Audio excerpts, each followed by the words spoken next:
अगली खबर गाजियाबाद से है। गाजियाबाद से ये बड़ी खबर, जहां पर शालीमार गार्डन थाना पुलिस ने एक बड़ी कार्रवाई करते हुए पुरानी करेंसी के 1000 और 500 के नोट के करीब 3 करोड़ 85 लाख रुपए बरामद किए हैं। बिल्कुल वही नोट जो लगभग 9 सालों पहले बंद कर दिया गया था डिमोनेटाइजेशन के वक्त। ये वही 500 के और 1000 के नोट हैं और लगभग 1 या 2000 नहीं बल्कि 3 करोड़ 85 लाख, लगभग 4 करोड़ रुपए हैं। पुलिस ने मौके से 4 लोगों को गाड़ी समेत गिरफ्तार किया है। जानकारी मिली कि शालीमार गार्डन की पुलिस चेकिंग अभियान चला रही थी, तभी पुलिस को एक संदिग्ध कार दिखाई दी। जब पुलिस ने कार को रोका और तलाशी ली तो उसमें पुराने करेंसी के बंडल भरे हुए मिले और जब नोटों की गिनती करवाई गई तो उसकी कीमत लगभग 3 करोड़ 85 लाख रुपए निकले। पुलिस ने तुरंत कार में मौजूद 4 लोगों को हिरासत में ले लिया और पूछताछ कर रही है। आरोपी ने बताया कि ये सारी पुरानी करेंसी रामपुर निवासी मतलूब अहमद से लेकर आए थे।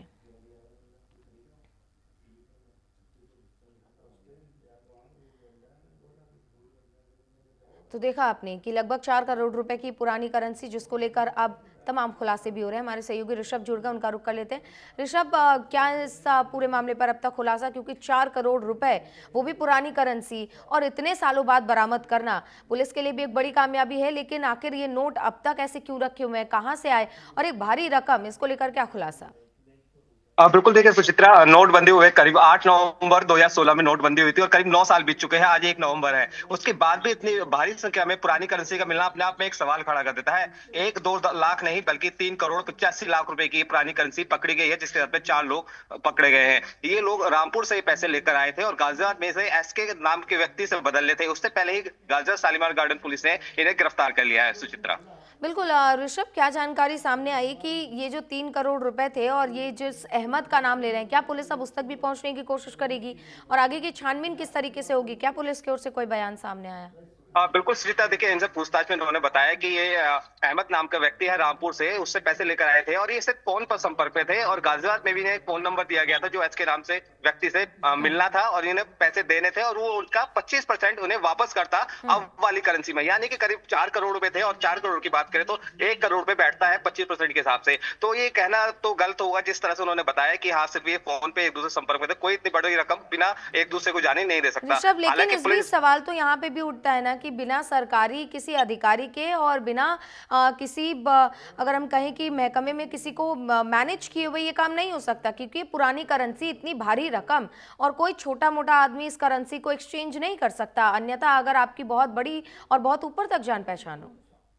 बिल्कुल सुजीता, आपने बिल्कुल सही कहा कि बिना अधिकारियों मिले हुए उसकी नहीं हो सकता, क्योंकि जैसे कि 9 साल बीत चुके हैं उसके बाद भी कहीं ना कहीं करेंसी खपाई जा रही है और एक कह सकते हैं एक सिंडिकेट है जो लगातार काम कर रहा है, जो पुरानी करेंसी है उसे बदलने का काम कर रहा है। तो इसमें कहना गलत नहीं होगा कि इसमें अधिकारियों की मिली भगत है। अगर पुलिस जांच जैसे इसमें जांच करे तो कहीं ना कहीं इसमें जो अधिकारी है उनकी मिली भगत सामने आएगी और जो सिंडिकेट है, एक बहुत बड़ा सिंडिकेट जो चल रहा है पूरे उत्तर प्रदेश में, वो भी सामने आएगा। सुचिता, बिल्कुल। और ऋषभ, अब सवाल यहाँ पर यह भी उठता है कि जो आम लोग हैं जिनके पास ऐसे कुछ चंद नोट रह गए हैं, उनको एक्सचेंज करने के लिए मनाही कर दी गई है, वो एक्सचेंज नहीं कर सकते ये नोट, लेकिन इतनी बड़ी रकम उसको एक्सचेंज करवाने के लिए अब अधिकारी तक से कांटेक्ट किया जा रहा है। ये सच में कह सकते हैं भ्रष्टाचार की पराकाष्ठा जिसको हम कह सकते हैं। उधर योगी सरकार कहती है कि भ्रष्टाचार को लेकर हम जीरो टॉलरेंस की नीति रखते हैं, कहीं ना कहीं इस पर सरकार को भी नजर डालने की जरूरत।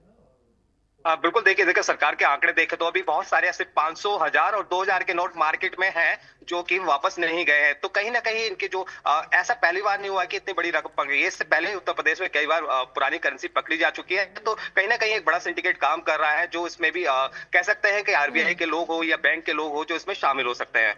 बिल्कुल ऋषभ, आपका तमाम जानकारी के लिए बहुत शुक्रिया। आप नजर बनाए रखिएगा, आगे भी आपका रुख करेंगे।